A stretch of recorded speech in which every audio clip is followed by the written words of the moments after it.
2009. Yan mga sir, ito Toyota Innova 2009 model.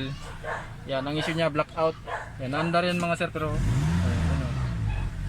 Andar siya mga sir, kanina pa galing pa silang Bacoor, blackout siya. Yan, walang makikita. Lahat hindi gumana, lahat ng gauge niya wala. Yan, gagawin natin to mga sir. Buksan natin to. Yan, mga sir, yung panel gauge ng Toyota Innova na 2009 model. Yan, blackout issue mga sir. Galing lang din si sir ng Bacoor. Yung kanina ginawa kong Innova taga Valenzuela. Yung palit ng backlight. Ito naman, totally blackout talaga siya. Yan, taga Bacoor lang. I-repair natin ito mga sir. Buksan natin para ma-repair na.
Okay na mga sir, ikabit na natin ito dun sa unit para testing na kung blackout pa rin.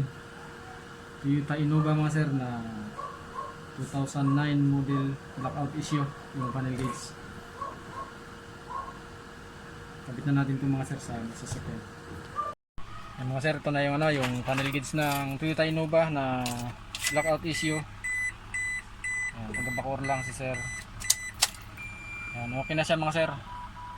Yan, may display na yung odo, yung fuel, temperature, gana na rin. Kaya lang konti na lang gas ni sir yan.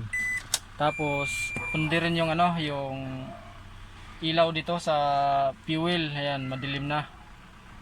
Ayan, tapos dito may malabo na rin yung ibang part sa speed tsaka sa RPM. Ayan, tatanong ko lang to sa may-ari kung papalitan na rin ng backlight kasi ayun, madilim na oh. Okay na, RPM kanan na rin. Sigurado yan mga sir, yung speedometer kanan na rin.